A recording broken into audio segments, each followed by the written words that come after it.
I'm Dr. Vijay Bhaskar, Masters in Orthopedic, Chairman Ethics Committee, Clinical Research and Trials.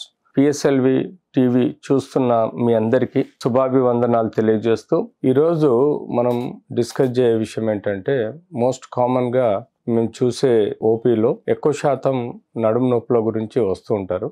అందులో disc prolapse అన్నది కామన్గా మనం వింటూ ఉంటాం. డిస్క్ ప్రొలాప్స్ అన్నది ఒక నడుములోని వెన్నుపూస ఎముకల మధ్యలో ఉండే స్పాంజీ టిష్యూ లాంటి దాన్ని మనం డిస్క్గా భావించడం జరుగుతుంది. ఈ డిస్క్ ఎలా ఉంటుందంటే షాక్ అబ్జర్బర్ లాగా పనిచేస్తుంది. దీనికి కూడా సేమ్ షాక్ అబ్జర్బర్ లాగా అనాటమీ ఉంటుంది. చుట్టూ ఒక యాన్యులస్ ఫైబ్రస్ టిష్యూ ఉండి మధ్యలో న్యూక్లియస్ పల్పోసస్ లాగా ఒక సెమీ లిక్విడ్ టైపు టిష్యూ ఉంటుంది. సో మనం ఎగిరినా దుంకినా కూడా మనకు ఈ ఎముకల మధ్యలో ర్యాపిడిటీని కంట్రోల్ చేస్తుంది. దాన్ని మనం షాక్ అబ్జర్వ్ ఎఫెక్ట్ అంటాం. సో మనం చేసే ప్రతి యాక్టివిటీలో ఎప్పుడైతే సడన్గా ఓవర్ కంప్రెస్ అయినా, సడన్గా ఇంజురీ తగిలినా, సడన్గా ఫార్వర్డ్ బెండ్ అయినా, సడన్గా అతి బరువు ఎత్తుకున్నా, ఇలాంటి యాక్సిడెంటల్ ఇన్సిడెన్సెస్ వలన మనకు ఆ డిస్క్ యొక్క రింగ్లో ఉండే ఫైబ్రస్ బ్యాండ్స్ బర్స్ట్ అయ్యి దాని లోపల ఉండే న్యూక్లియస్ పల్పోసిస్ అనే ఒక సెమీ సాలిడ్ లిక్విడ్ లాగా ఉంటుంది. అది ఆ లిక్విడ్ ఆ పొరల నుంచి బయటకు వచ్చి ఆ వెన్నుపూస యొక్క నరం ఏదైతే ఉంటుందో వెన్నుపాము, ఆ వెన్నుపామును కానీ నొక్కడం, లేకపోతే వెన్నుపాము యొక్క నరాలు ఏవైతే బయటికి లెఫ్ట్ సైడ్ ఒకటి రైట్ సైడ్ వస్తే వాటి మీద ప్రెషర్ రావటం వలన అటు సైడు షియాటికా పెయిన్ లాంటి పెయిన్, అంటే మనకు నడుము నుంచి బటక్స్ నుంచి వెనుక భాగంలో కాలు లోపలికి కింది వరకు నరం లాగడం, నొప్పి రావడం, తెమ్మిళ్ళు రావడం, పోను ఆ ఒత్తిడి పెరిగినప్పుడు ఆ కాల్లో వీక్నెస్ రావడం లాంటివి మనం చూస్తుంటాం. సో దీన్నే మనము డిస్క్ ప్రొలాప్స్ అంటాము, అలాగే షియాటికా కూడా అంటాం. ఇలాంటి ఎన్నో కారణాల వల్ల మనం ఈ యొక్క ఇష్యూ రైజ్ అవుతుంది. ఇప్పుడు నేను డెమో చేసే విషయం ఏంటంటే, మీకు మెయిన్గా నడుములో 5 స్ట్రక్చర్స్ ఉంటాయి. ఈ 5 స్ట్రక్చర్స్ లంబార్ వర్టిబ్రే అంటాం.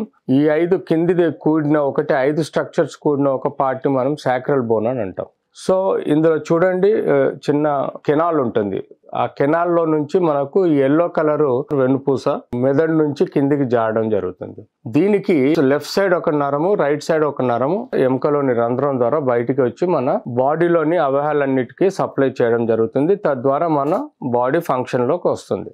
సో మీకు డిస్క్ అనేది 2 ఎముకల మధ్యలో ఉండే ఈ యొక్క రబ్బర్ లాంటి షాక్ అబ్జర్బర్ లాంటి డిస్క్ అండి. మనము ఎప్పుడైతే మోటార్ సైకిల్లో షాక్ అబ్జర్బర్ ఉంటుందో ఆ షాక్ అబ్జర్బర్ ఆయిల్ సీల్ పగిలినప్పుడు ఆయిల్ ఎలా అయితే బయటకు వచ్చి షాక్ అబ్జర్బర్ ని డ్యామేజ్ చేస్తుందో, అలాగే ఈ యొక్క ఆయిల్ సీల్ లాంటి ఫైబ్రస్ బ్యాండ్ ఏదైతే మీకు కనబడుతుందో ఈ ఫైబ్రస్ బ్యాండ్ బస్ట్ అయిపోతుంది. వెనక సైడ్ ఎక్కువగా ప్రెషర్ కు లోన్ అయిపోయి వెనక సైడ్ బస్ట్ అవుతుంది. ఫ్రంట్ సైడ్ వెరీ రేర్ గా బస్ట్ అవుతుంది. సో వెనక సైడ్ ఎప్పుడైతే బస్ట్ అవుతాడో వెనకాలో మనం 2 నరాలు బయటకు వస్తాయి. ఈ 2 నరాల్లో నొక్కపోయే ప్రమాదం ఉంటుంది, లేదంటే మధ్యలో ఉండే వెన్నుపామును కూడా నొక్కే ప్రమాదం ఉంటుంది. సో వెన్నుపూసను నొక్కినప్పుడు నడుము నొప్పి సివియారిటీ ఎక్కువగా ఉంటుంది, ప్లస్ 2 కాళ్ళల్లోకి నరాల తీపి వస్తుంది. అదే ఏదో ఒక నరం నొక్కినప్పుడు ఆ లెఫ్ట్ కానీ రైట్ కానీ అప్పుడు ఆ సైడ్ మనకు షియాటికా లాంటి పెయిన్ వచ్చేసి నరంలోకి కింది వరకు పాదం వరకు కూడా నరం లాగడము, తిమ్మిర్లు రావడము, స్పర్శ తెలియకపోవడం,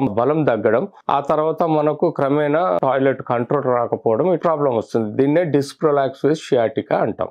సో ఈ యొక్క డిస్క్ మనకు ఇప్పుడు చెప్పుకున్నట్టుగా ఎన్నో కారణాల వలన బస్ట్ అయ్యే ప్రమాదం ఉంటుంది. సో మనం యూజువల్గా నడుము నొప్పి అని వచ్చినప్పుడు ఆ వ్యక్తిని క్లినికల్గా ఎగ్జామిన్ చేసి, ఆ క్లినికల్గా ఎగ్జామిన్ చేసిన తర్వాత నడుము యొక్క ప్రెషర్ని, అంటే ఇప్పుడు ఫర్ ఎగ్జాంపుల్ క్లినికల్గా ఎగ్జామిన్ ఎందుకు చేయాలంటే ఈ బాడీలో ఉండే ఎన్నో నరాలకు ఏ నరం సంబంధించిన కంప్రెషన్ ఉంది, ఎట్లాంటి సమస్య ఉందని తెలుసుకోవడానికి క్లినికల్గా ఎగ్జామిన్ చేసి అసెస్ చేసుకోవాల్సిన అవసరం ఉంది. ఎంత మేరకు న్యూరలాజికల్ వీక్నెస్ ఉంది దాన్ని బట్టి కూడా అసెస్ చేసుకుంటే మనం అది మందులతో, బెడ్ రెస్ట్ తోనా, ట్రాక్షన్ తోనా, లేకపోతే ఆపరేషన్ అనేది మనకు ఒక క్లినికల్ డయాగ్నోసిస్ చేయడానికి పనికొస్తుంది.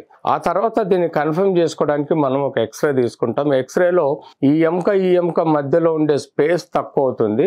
దాన్ని మనం గెస్ చేయొచ్చు కొంత ఈ డిస్క్ పగిలిపోయినట్టు. అంతేకాకుండా మనకు కొన్ని రక్త పరీక్షలు చేయటం వల్ల ఎలాంటి డిజీజ్ ప్రాసెస్ ఉందా, ఇన్ఫెక్షన్ ఉందా, ఇన్ఫ్లమేషన్ ఉందా అన్నది కూడా మనం రక్త పరీక్షల ద్వారా తెలుసుకోవడం జరుగుతుంది. అంతేకాకుండా డయాబెటీస్ ఉంటే డయాబెటిక్ న్యూరోపతి అనే సమస్య డెవలప్ అవుతుంది, దాన్ని కూడా మనం అసెస్ చేసుకోవాల్సిన అవసరం ఉంది. తర్వాత మనకు సిటీ ఎంఆర్ఐలు 100% కన్ఫర్మ్ చేస్తాయి. ఎంఆర్ఐ మాత్రం 100% పూర్తిగా మనకు ఈ డిస్క్ యొక్క పొజిషన్, ఎక్కడ పగిలిపోయింది, ఎక్కడి నుంచి ఆ గుజ్జు లాంటిది బయటకు వచ్చింది, ఎలా ప్రెస్ చేస్తుంది నరాన్ని, ఎంత పర్సెంటేజ్ ప్రెస్ చేస్తుంది అన్నది కూడా మనం ఎంఆర్ఐతో కన్ఫర్మ్ చేసుకోగలుగుతాం. అప్పుడు మనం క్లినికల్ డయాగ్నోసిస్, రక్త పరీక్షలు, ఎక్స్రే అండ్ ఎంఆర్ఐ వలన మనం డిస్క్ ప్రొలాప్స్ ఎంత ఉంది, ఈ రెండు జాయింట్ల మధ్యలో రిలేషన్ ఎట్లా ఉంది అనేది అసెస్ చేసుకొని యూజువల్ గా స్టేజ్ 1, 2లో మనం ప్రిఫరబ్లీ వారికి ట్రాక్షన్ వేసేసి, బరువు వేసేసి, మందులు ఇచ్చి, బెడ్ రెస్ట్ ఇచ్చి, ఫిజియోథెరపీ ఇచ్చి